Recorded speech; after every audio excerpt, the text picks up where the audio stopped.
This episode of Beer with Nat is brought to you by me. Hey everyone, Nat here. I don't normally run ads on the podcast, but this season I've got my own shameless plug. I wrote a book. Available on March 19th in the UK and April 28th in the US, Beer, Taste the Evolution in 50 Styles is a taster's guide through the history of beer. To learn more and pre-order your copy, visit beerwithnat.com/book. Okay, time for the show.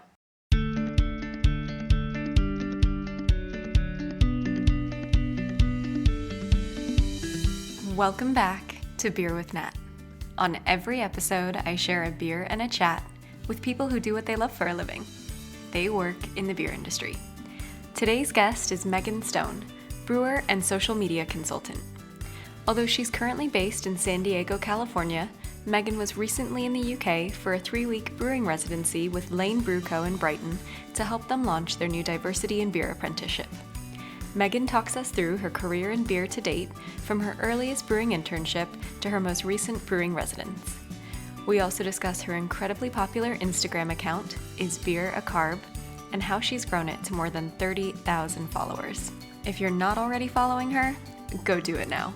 Finally, we talk about why diversity and representation in the industry are so important to her, and of course, what she enjoys most about being a part of the beer industry. Just one last note, if you listen in regularly, you'll know that normally each guest will bring in a beer to share.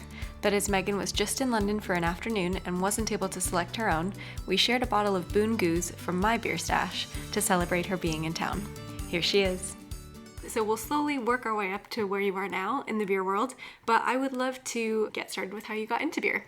So take me back, let me know a little bit more about what interested you in brewing in the first place, and then I'd love to talk about your training and what it took to become a professional brewer. Sure. So originally I did hair, if you can't tell from my very vibrant photos, and then I just decided that I didn't want to work with a bunch of dramatic, or a lot of drama and gossip and sort of that what comes with that realm. And I suppose it is a podcast and no one can see your hair. But I have to say, go look at Megan's Instagram and then you can see her hair. So yeah, originally I wanted to work in hair, and then I decided that I wasn't so into it for a job and kind of decided what I wanted to do. And I had done some acting and modeling, so I wanted to do special effects makeup. And then at the time I was working at a craft beer centric restaurant called Beerteca, and it had 24 rotating taps and also bottles and cans. So I got very into trying everything. Initially, I just drank a lot of Natty Bo, which is short for National Bohemian. It's kind of like Baltimore's shit lager. That's right. My nickname in college was Natty Ice, so there you go. I'm well familiar with the West Coast version of Natural Light. It's also now brewed in Milwaukee, but and owned by some I think Russian or Japanese company, but still Natty Bo has a soft spot in my heart. We all had to start somewhere. Exactly. So I had a girlfriend who started taking Natty Bo out of my hand and putting things like Brooklyn Lager and Sierra Nevada and 60 Minute from Dogfish Head in my hand. And then once I worked at Beerteca, I got obsessed with trying everything. That's where I discovered sours and became really, really into sours. I think in 2013 I was working there. And so it's quite early on to get into sours, because now I think it's everybody's gateway beer for people who don't know much about beer. But it was really exciting at the time because you couldn't find them everywhere, so that made them extra special. I think some of my first sours were Silly Sour, and then I had a really local one called Sorry Chickie from Burley Oak. But yeah, so Beerteca kind of started that, ignited that interest, and then I got married. I was a military wife, and she got orders to Delaware, and it's basically Cowtown, so nothing is filmed there, and I had to change careers because we weren't sure how long we'd be there. And where were you before Delaware? Baltimore. Yes, sorry, I forgot to specify. Well, it's pronounced Baltimore, but Baltimore. So then we moved to Delaware, and someone who had worked at Beerteca had become a manager at Dogfish Head. So I got into contact with him and had an interview, and they decided to hire me as a server at their pub. But my orientation was a brewery tour.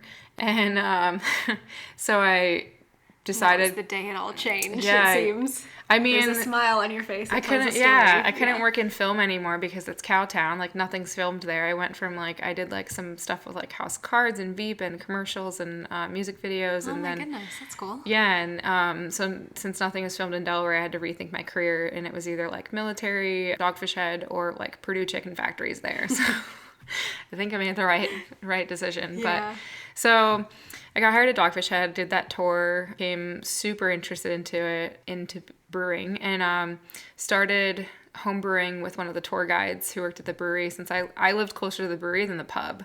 And then I hopped on a brew team. So there's a competition there, and it's 4 of you, and one's a brewer, and then the rest are, like, whether they're in marketing or they're at the pub or they work at the inn, like, anybody can be on a team. And basically it's you brew whatever beer on, like, a small system, and then you present it to your coworkers. They judge it, and if you win the quarter, you get to sell it down at the pub. If you win the whole year, you get to go up to New York, and they, like, wine and dine you and take you around. Very cool. So everyone in the business can choose to get involved no matter what your role is. Yes. Okay. So it's very cool. And our beer, I don't want to take any credit for it because I had no idea what I was doing at the time, but we won. We came in second place by half a point away from first place. Oh, so close. Yeah, so we would have sold our beer at the pub. And it was called Hot Pockets because I decided to wear, like, short shorts and a crop top that day because I had no idea what brewers actually wore and had just come from hanging out with my friends.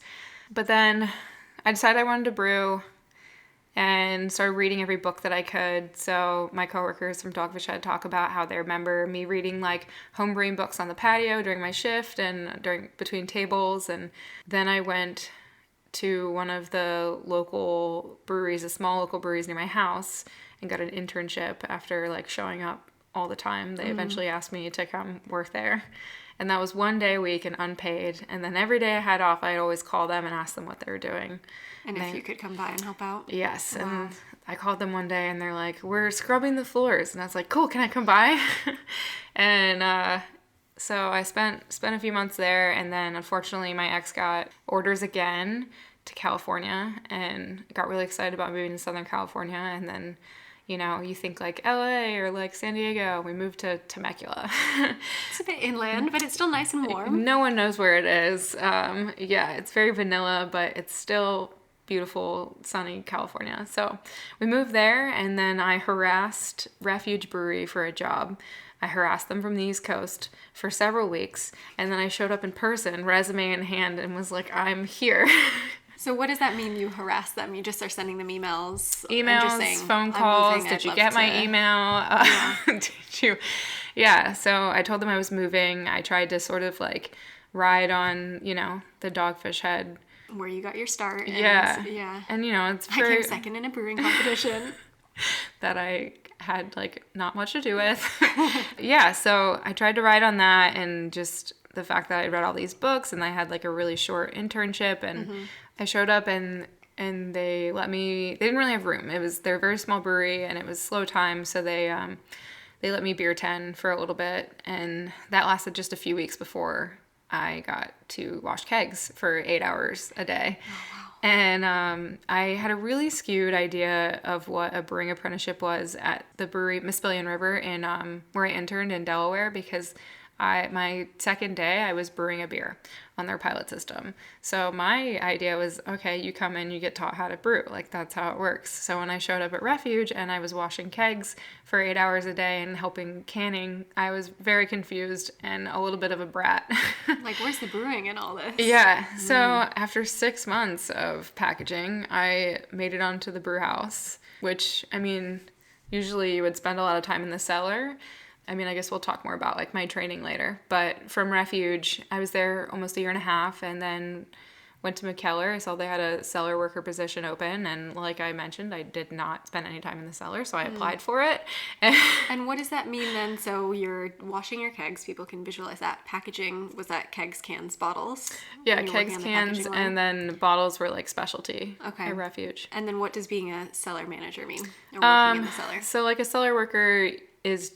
there's, like, hot side and cold side. Hot side would be, like, the brew house, and then cold side is, like, the fermentation. So it would just be everything to do like once your beer is transferred from the whirlpool into a fermenter, like everything from there up until it gets packaged, like transferring from the fermenter to the bright tank, and then after the bright tank, it's sort of packaging's job. But so yeast, any sort of like fruiting or dry hopping, that's like what cellaring would encompass. And do lots of most cleaning. breweries then have those jobs divvied up that way? The hot side, the cold side, and then packaging? It depends. Or, yeah, it can So vary based on yeah, the size. so I mean, like when I was at Modern Times, I felt like things were a bit segregated.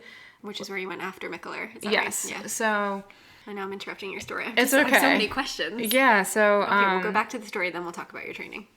Okay, I'll go back to the story. So, so I applied for a cellar worker position at Mikeller, which I had no experience for, but I said, fuck it, because that's who I am. And they called me and like a few weeks later, and they're like, hey, we have a assistant brewer position that might be more like, you know, up your alley. And so I was like, all right. And I went in and I applied for that, and I ended up getting the job. And they actually told me I was the only woman who applied for that job. But then after Mikeller, I was there a bit less than a year, and then I moved on to Modern Times, and it was about the same time that I split from my ex. So it was like a split from my ex, it was a move to San Diego, and it was a new start at Modern Times. So Lots changed. yeah. Yeah. And then after that, just kind of in a nutshell, my girlfriend got like a sort of career experience trip, like a immersion in sort of the corporate world of her industry. And so she did that for 4 months, couldn't bring me with her, and our lease was up, and I had an amazing opportunity with DuQual on the East Coast to do some consulting and some stuff in managerial roles. So I went out to the East Coast and kind of helped them rebrand a bit, and in terms of production, because they were already doing a great job with marketing, and then got the opportunity to travel all over. And after I leave here, I'm actually headed back to Baltimore to drive back to California. So now we're caught up. Yeah, now we're in present day. Oh my goodness. Okay, so now we'll go back to your training and kind of get Sure. some of those more specific questions in. So what are some of the differences between what you do as a brewing apprentice versus an assistant brewer versus being the head brewer? So I think they all breweries have different sort of terminology for things. Like I've heard people be called brewery assistants, and that's usually at like smaller breweries where they kind of do everything and they're learning how to brew. And I mean, you get into a much larger facility and like you kind of go straight into like, maybe you might start beer tending or go straight into packaging and then kind of work your way up. So it depends on the type of brewery. And yeah, so typically I would say like a very like stereotypical experience would probably be like beer tending, packaging, cellaring, brewing, and then maybe like filtering or some sort of like managerial role. And like a head brewer at different places means different things. So at one brewery I was at, the head brewer never brewed a single beer. Like Just they were created recipes and managed operations. yeah, that managed sort of thing. recipes, and flew around the like and smelled hops in New Zealand and Oh, that sounds fun. that sort of stuff. And then head brewers at other places I'd been at.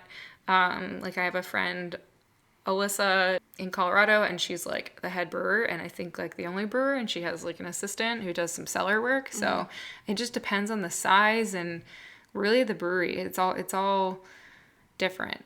But Yeah, that's a really good point for people who are thinking, I want to come into the industry and I want to be in this role. It's good for them to know that it can change. The terminology can change based on where you are. yeah, and I always recommend, I was talking with somebody about our experiences, and I had started very small, like at Mespellian, and then kind of, worked up to Modern Times, which is like more of a production facility.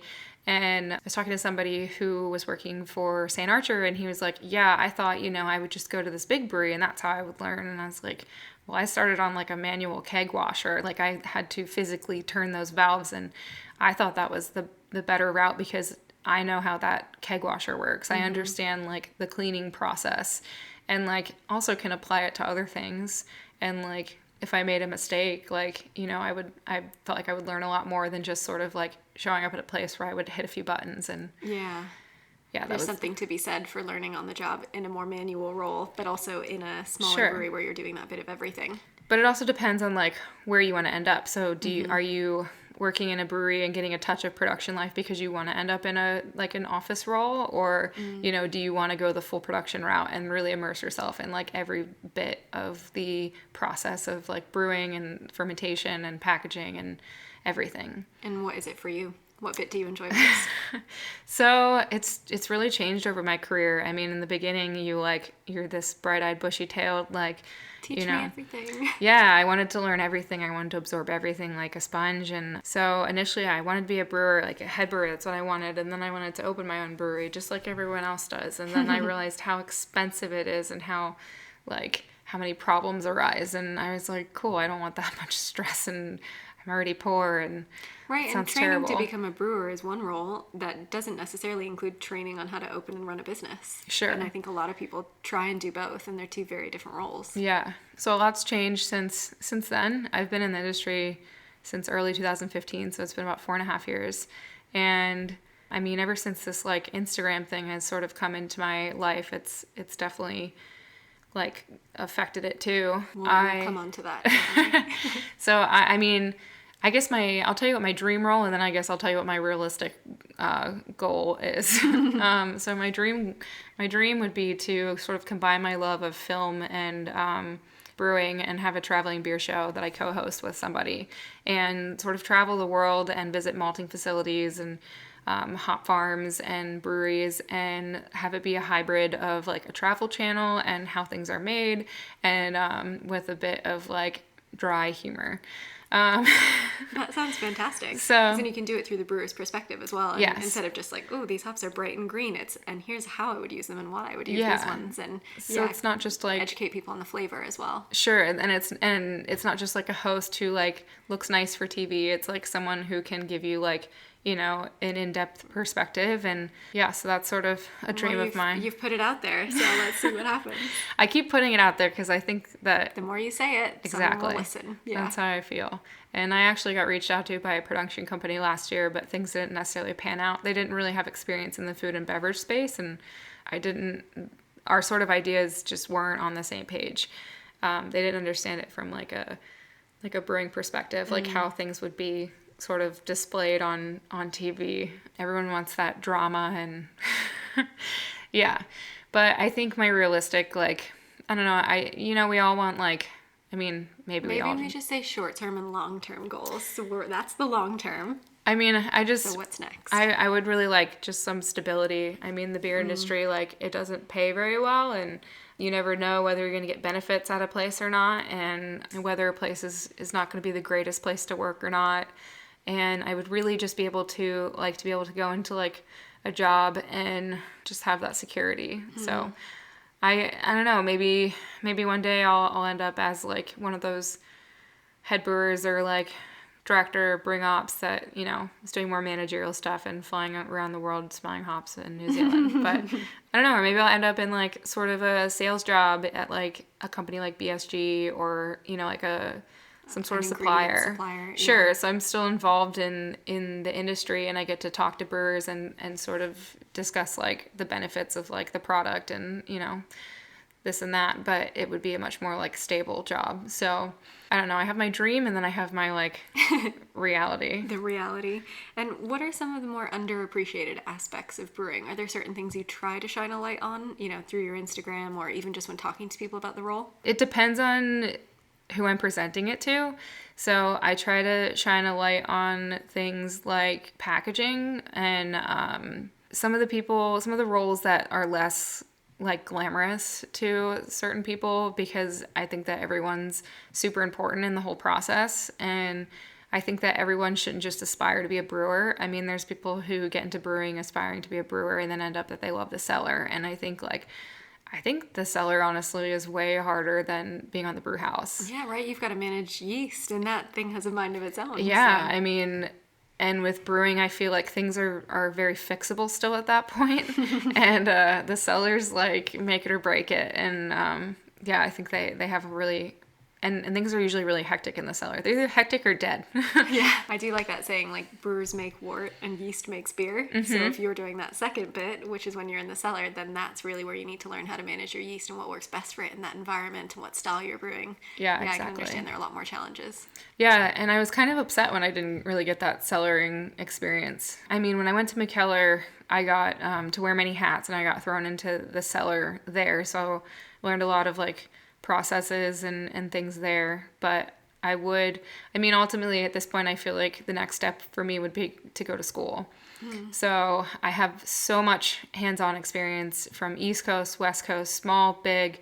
Also, when I worked at Refuge, they own SS Brew Tech. So they would swap out brew houses, and I got to learn a whole new brew house. So really understanding the kit in a whole new perspective, not just your own kit, Yes. but the changes being made to a kit. And got to have some sort of like input on it as to what worked and what didn't.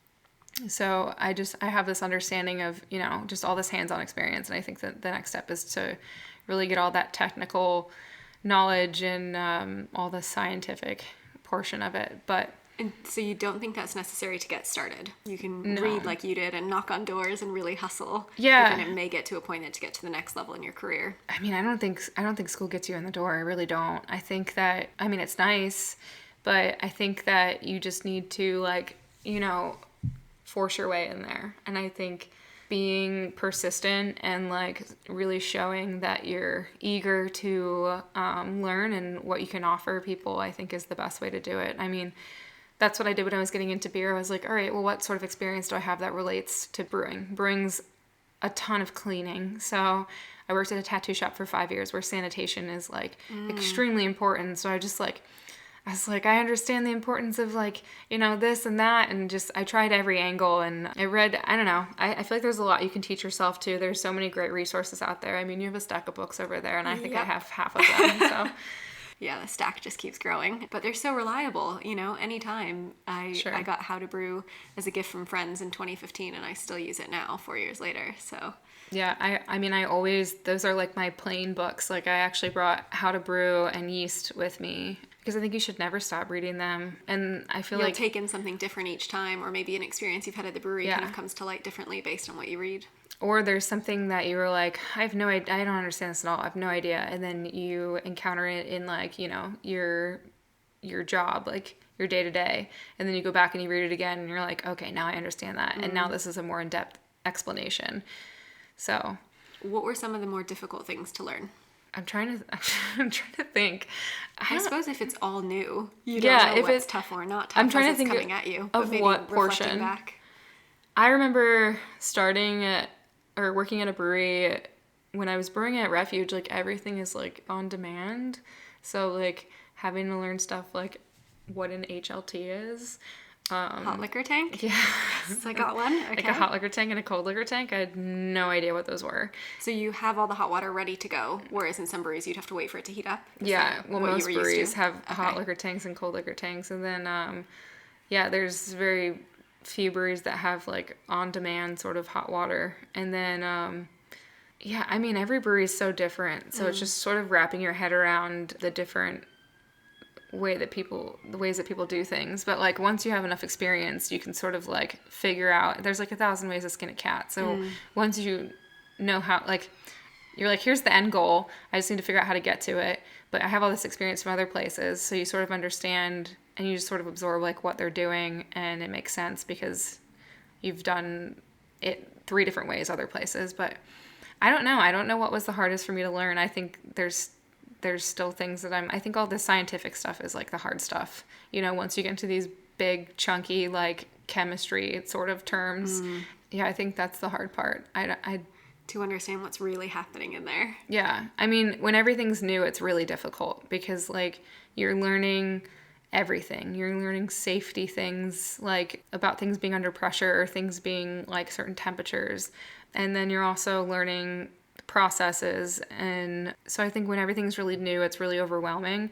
But then, like I said, once you gain that experience, it becomes less overwhelming when you go to another brewery and it's just about figuring how to get to that same point, using somebody else's processes. But yeah, at this point, I really think I've gotten to that point where I just feel like school is the next step, and it's just You've read the books, and now it's what comes after the books almost. Yeah. And what can someone else teach you and have you take it away in a different way. Mm-hmm. Did you ever think you would end up doing this? Brewing? Yeah. Going from, doing hair and working in a tattoo shop to now saying you want to go to brewing school after being a professional brewer for a few years. I never thought that. I just never thought about brewing being a job. I drank beer all the time, but I never thought there were people who made it. You never think about how it gets there. Yeah, Totally. You're just there's this magical liquid that makes me feel wonderful. Yeah, and you never think about the people who make it, and then people never think about all the work that goes into it.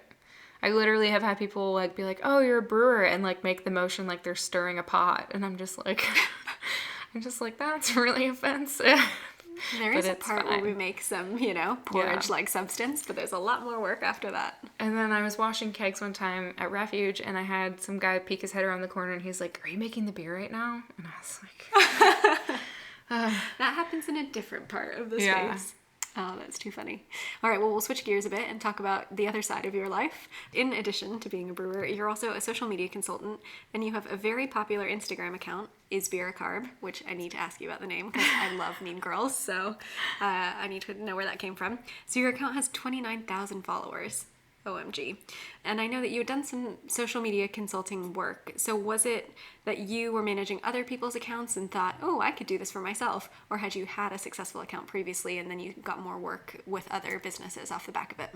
It was an accident. So I made an Instagram. So actually, okay, I'll take this back a little bit further. So when I was at Refuge, I just have my plain old regular Instagram. It's a personal account. It's just like everybody else's account called Mexican Pizza for my love of Taco Bell. And so I just had that, and I would share beer stuff on it. And I met this woman named Christine, and she runs Women's Craft Beer Collective in San Diego. And she convinced me she's like, you should start a beer Instagram. And I was like, I don't have time for that. I was like, I don't even have time for my regular Instagram with pictures of my dog and stuff. And she's like, no, you should do it. It'd be a really great idea to connect with people. And I thought about it for a while and texted her the next day. And I was like, okay, but what's my name? What's my handle? But no, I never made it with the intention of it becoming what it is. And I had no idea that there were beer girls or beer accounts like that online. It was genuinely to connect with other people in the industry because I was pretty new at Refuge and I wanted to learn from other people. I wanted them to learn from me so we could share, collaborative ideas. And I wanted to meet people in terms of future career options and that sort of thing. And I mean, if you go all the way back in the beginning of my Instagram, it's pictures of barrels and hop fields, and there might be a handful of pictures of me, but it's nothing. All the new experiences you were having, being a part of the beer world and what you were learning and stuff. And it's nothing like it is today. So the drastic difference is I'm not in most of my early on photos, and I do enjoy my account for the most part, but it's a lot. So it just. In 10 days, it had 1,000 followers. Oh my goodness, and wow. I think it's because when I was at Refuge, SS Brewtech has a big following because they do homebrew stuff and then start doing commercial stuff, and they have a decent They've got a big network. Sure. That you then got tapped into. So once I got shared on their page and was in a video for them, it just kind of, I think, took off from there. So I was getting followers and followers every day. And then I didn't really start curating it until maybe a year ago. And I've had it for about 2.5 years now. And yeah, it's something that I once I started seeing, it was just an account. It was a casual account. I posted when I want to. I edited photos pretty simply. The captions weren't anything extravagant. It was a fun account.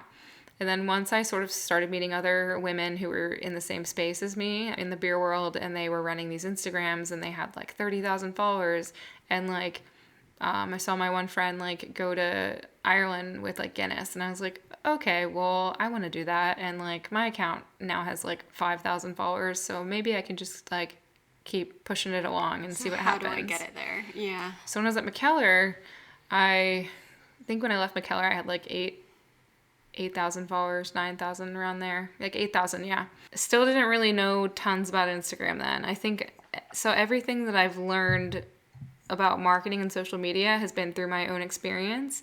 And since I started seeing people like get sponsorships and travel the world, things that like I couldn't necessarily, like I can't afford to do that as a brewer. And as a brewer, we're poor. So like it is nice to have that side hustle. I don't think anybody would turn down like a really awesome beer fridge or like a great trip somewhere or a king-size memory foam match. All kinds of perks. Brewers need sleep too. Exactly. Yeah, and I never work with anybody that I've definitely turned down a ton of people. Like I don't work with anybody that I am morally opposed to. I don't work with anybody who's not independent. So yeah, I started realizing that friends were like getting all these opportunities, and I really love learning, and I mean, that's why brewing is such a great industry for me, because you never stop learning. And so I feel about it as well. Yeah. All these books, you keep revisiting them, and I'm not in the brewing side, I'm more in the service side, but there's always something to learn. Absolutely. And Instagram was really interesting to me, so I wanted to learn about it. And psychology is really interesting to me. I took like a lot of like elective like classes in like high school for psychology, and I think that marketing and social media is very like psychologically like based, so it's interesting to me. And then I also do like photography, so it's also a good so it's all industry all for your me. Favorites. Yeah, but no, I started reading a lot of articles, and I started listening to a lot of podcasts, and I started watching a lot of YouTube videos, and I started like pretty much stalking other successful accounts, and it didn't matter what industry they were in. They were all using similar tactics and sort of tailoring it to their own industry. So I started like following a lot of like lifestyle influencers and stuff like that, and just sort of taking those and putting it into my own account. And then from there, I mean, I realized what worked and what didn't, and was able to sort of like consult from there. And I don't think people understand how much work goes into it. I mean, I spent like hours and hours learning everything. Yeah, that's what I wanted to ask. Like, so you spent hours investing your time to get to where you are now, but now to continue growing it and to maintain, your feed that people are expecting from you. What does that take? What's the day-to-day for something like that? Like, what's the life in a day? Or like... Maybe how many hours of a day are you focusing on something like that versus, your brewing work? So I'd have my 8-hour day, and then This would be morning or evening. So with social media, I have specific times that I have picked out for my account that I like to use. And so ideally, I would prep all of my posts in advance in terms of captions and photos and just everything. And then I'd post at those times, and then I would try to engage as much as I can in the first like hour or so.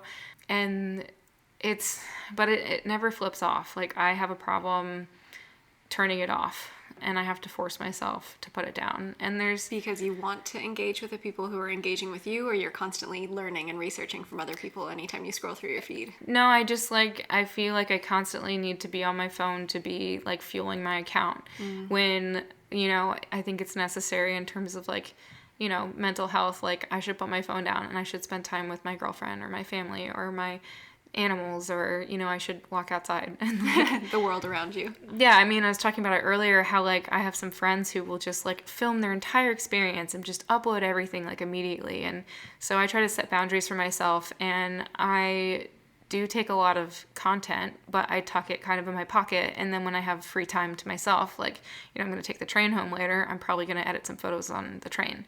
So I try to use those like moments like that to do it, so I can be in the moment. And I think that there's a lot around that. There's a lot of like negative connotations with like sort of the social media stuff that like I do, not me specifically, but just like the realm that I'm in. And it's hard for me because it's just like influencer, like that word is really cringy to me.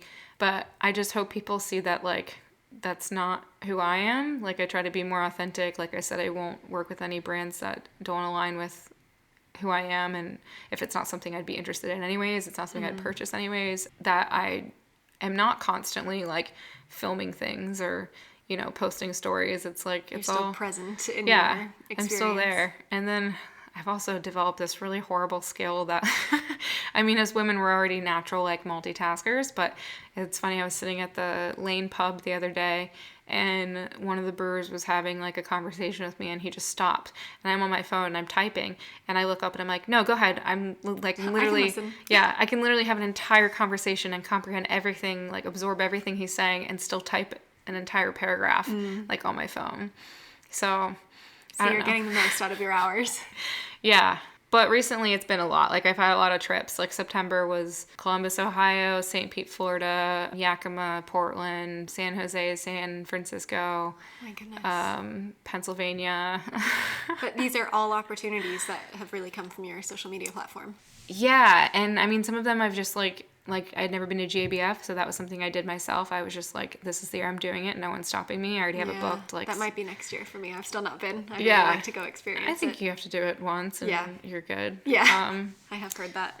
But yeah, a lot of the other ones were either like collabs with people that I had met through social media because it just sort of connects everyone. And I love that it connects other like women in the beer industry because, I mean, when I was at Duke Law, there was one woman in packaging. When I was at Modern Times, there was no women in the brewer, the cellar staff again, and I was the only one. And there was 2 women in packaging when I got there, and then they hired I think like 1 or 2 more. And then there were 2 women down the street at Special Projects where all the barrel stuff is done. And then there was a woman in the lab, and the woman in the lab left, and I think some women in Special Projects left. So, like... Oh, wow. You don't... And so that small representation then just disappears. Yeah, so you don't encounter, like, a ton of women in the industry. And it's... I mean, at least in my experience, it's not really, like, a tight-knit group in San Diego. It seems like the Pacific Northwest, like Portland, they have a little bit of a tighter group with women, which I think is awesome. But, yeah, so it's just, like, when you find each other on...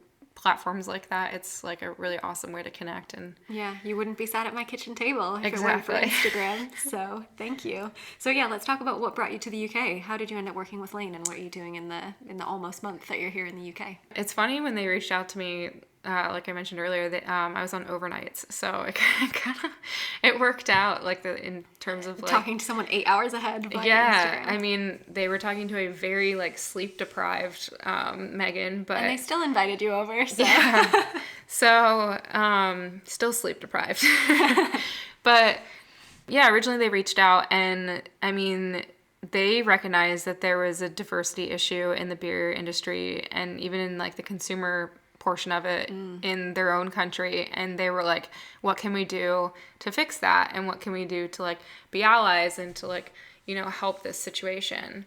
And they reached out to me because they had seen like all of my experience, and they, you know, again, found me because of social media. Like it makes people connect a little easier to network. And they reached out and they were like, hey, would you want to like apply for this role with our company? And I was like, you are nuts. I was like, I live 6,000 miles away. Yeah, I was like, I just left the country this year for the first time ever to go to Panama. Like, I have no idea what your beer industry is like. I have no idea like who you guys are, anything. So they talked about, you know, we talked about maybe me coming over and checking it out and seeing if I liked it. And then sort of morphed into this thing. They ended up hiring somebody to fill that position, and he was like very appropriate for the role. Like he was very knowledgeable. So they're like, well, why don't you come over anyways? Like help us, you know, understand like this diversity thing and how we can do better, what we can do. And I was like, okay, sounds great. So we ended up setting something up, and I came over, and well, initially too, they asked me if I wanted to do a women in beer festival, and I said yes, and I was excited about it. And then I thought about it, and I had gone to like Beers Without Beards, which is a really great festival in New York with like hop culture, and there's like a few other female brew fest and like female focused events in the beer industry. And I thought, can we do like a diversity in beer festival? Because when it comes to minorities in beer, I felt like women were the most represented, and I felt like because we now had this bit of support behind us, it would only be right to like, you know, help other minorities to like get into beer or have it be more approachable to these other underrepresented people. And being gay, like that, I mean, that's another minority. So, but yeah, so now I see like a ton of stuff going on with like brown and like black people in beer, which is great. Like I mentioned previously, it sucks that like, I mean, founders had to happen, and it sucks with Afro Beer Chick with those emails and those sorts of things. But ultimately it seems like, change is happening, and that's a good thing. And so I hope it continues to move that way. But yeah, I hope this diversity festival is something that can be educational for people in terms of the people who are those underrepresented communities, where they can learn how to get into beer or to feel like it's more approachable. And then for the people who are hiring those people, or those people who are creating a space for those people to work in, how they can be more inviting or approachable, for everyone, and not just like these straight white men with beards and beer bellies. The image that is projected of the craft beer drinker and the craft beer brewer. And so you're brewing some beers with Laine as well as hosting the events, is that right? Yes. So I came over, we planned to do a hazy IPA because I felt like that was very American. And I feel like my whole life is hazy IPAs. I was at McKellar, the Modern Times, and it's all you can find in San Diego. And so I was like, hey, why don't we do a hazy IPA? And I asked them, I made it a hazy double dry hopped double IPA. Oh my goodness, you really lent into it. And they were like, I don't know if that'll sell here. And I was like, oh shit, yeah. You guys drink 4% beers, and they're like, yeah, maybe 5.5. And I was like, totally fine. Because I like more sessionable beers because I'm small and it doesn't take much, and you get to try more.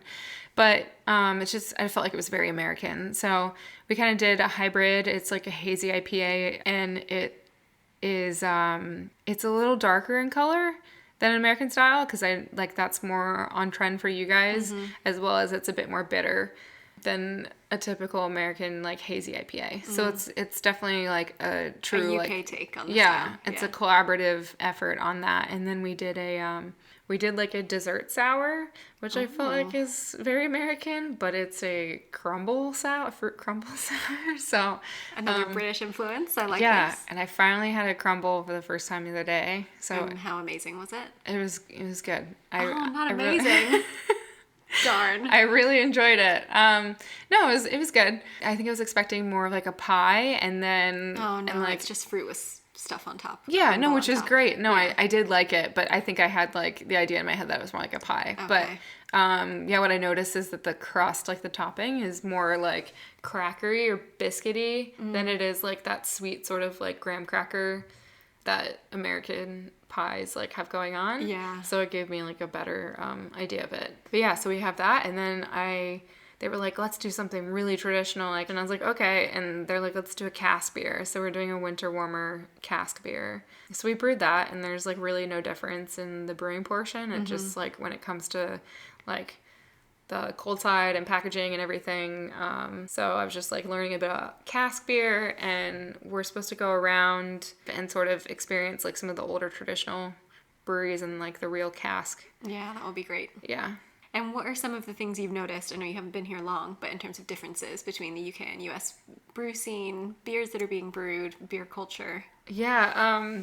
So when I drink beers, I automatically sort of pick them apart, as you should, as a brewer. Yeah. Not needing to, and can be a good thing and a bad thing.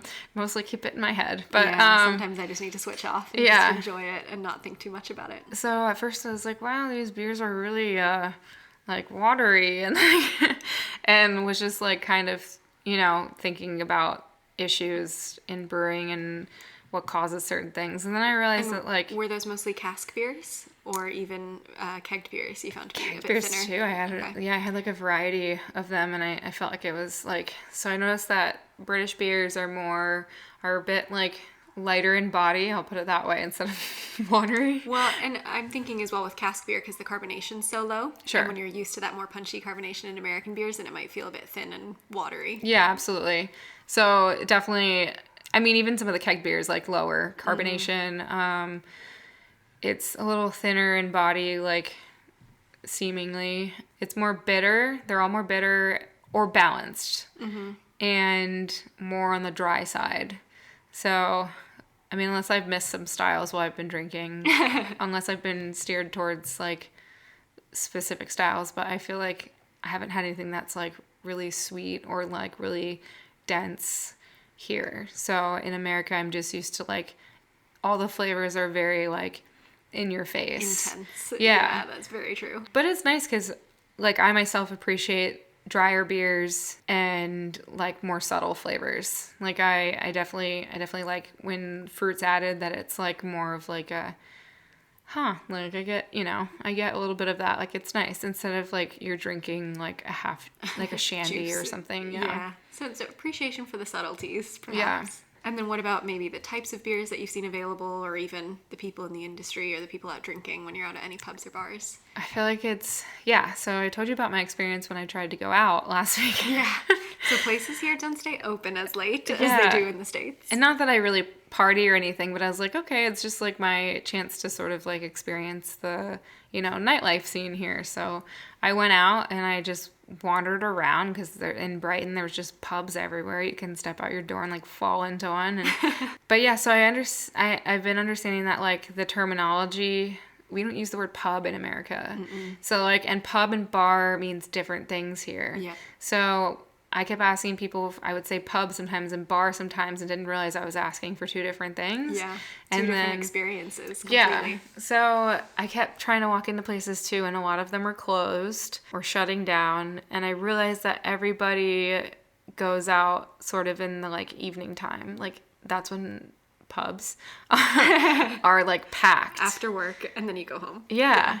Which is kind of nice, because I guess, I don't know, but I've never been in a job like that where you get to have like happy hour. Like, yeah, true. You may be on an overnight shift, like you said, and you have antisocial hours anyhow. Yeah, but it's I think the drinking culture here is cool. Like, I like that it's more about like the time with your friends, or it's about like an experience. So like a lot of the Laine pubs I went to were like insanely cool. Like they had like mini golf and like virtual reality and all sorts of games are just like interesting bits to them, where it's like you go to the States and it's like most places are like a sports bar or like just some place you go and it's like a decent place to like stand in and then get drunk, There's not much else on offer there. Yeah, so it's nice that people like I feel like they're spending time with their friends and they're like, it's like a valued time. Yeah, the idea of going down to the pub for a pint with your friends is part of British culture. Yeah, so I like that. I appreciate that. And then I guess it depends on what kind of pub you're in. So I went to some of the trendier ones, and there were some sort of like hazy IPAs, like double dry hop stuff on tap, and that was like dominated the list. Yeah. But I feel like the majority of the places here are cask or like sessionable, like easy drinking, very balanced, or like bitter, a lot of bitters, which I feel like I still need to dive into the whole like the differences of. You've got your visit to Harvey's. You'll learn it all when you're there. Yeah, so that's been my experience so far. And what got you into beer in the first place? What led you to go to that first bar that you worked at? I can't think of what specifically led me to Beerteca. It was like a new place in town. And I mean, I was a server, so I thought about, okay, where can I make decent money? Yeah. It's not open super late. So that's kind of why I went to Beerteca. And then the fact that they had that rotating lineup just drew you in. And they refused to carry any like Budweiser, Coors, anything like that on tap. You could get a Natty Boh though.